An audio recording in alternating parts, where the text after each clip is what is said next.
Aloha mai kākou. My name is Rebecca Lentz, and I'm a Punahou student in Hawaii. I'm applying to Case Western to become a mechanical engineer because I enjoy making things. I would like to share with you an award-winning project I recently completed for a statewide competition. I participated in the Innovation and Imagination Student Challenge hosted by the 2021 Hawaii Wood Show competition.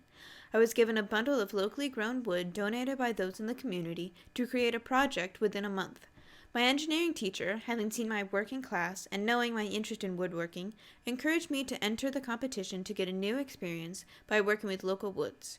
It turned out to be time well spent, as my table won not only first place in the high school division, but I was also given the Kent Award for Most Promising Young Artist. I am pleased to present to you my tensegrity table, or as I called it for the competition, a floating table. To stand upright, the table hangs from the center string, while the four outside lines are there for stability, providing tension equally around the tabletop. It includes an octagonal inlay top with beveled sides. I chose to make it an octagon to have a geometric feel to it, and when you step back, the table's vertical outline resembles an hourglass, an unexpected detail of the overall shape. I chose 4 different types of wood for this project. I selected eucalyptus for most of the table, since it was the largest pieces provided, and turned out to have a very appealing shimmer. There was less of each of the other wood types, so I chose to use them as accents. I added koa as the central line in what I call the claws, and in the inlay top I combined strips of Norfolk pine and Cuban mahogany. First, I designed this project in a 3D modeling CAD program, Onshape, to finalize what I wanted the table to look like.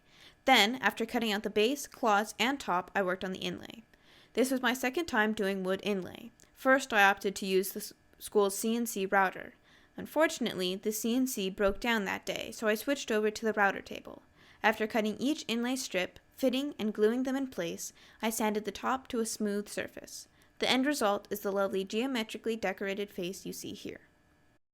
As for the intriguing support system, I used fishing line. 2 years ago, I made a tensegrity table using chains, which fit the aesthetic of that design, but wasn't adjustable. In this project, I wanted to improve the adjustability and invisibility of the supporting lines to highlight the local woods and enhance the mysterious floating appearance of the design. For the adjustability, I changed my previous design from using hooks to using hidden spools.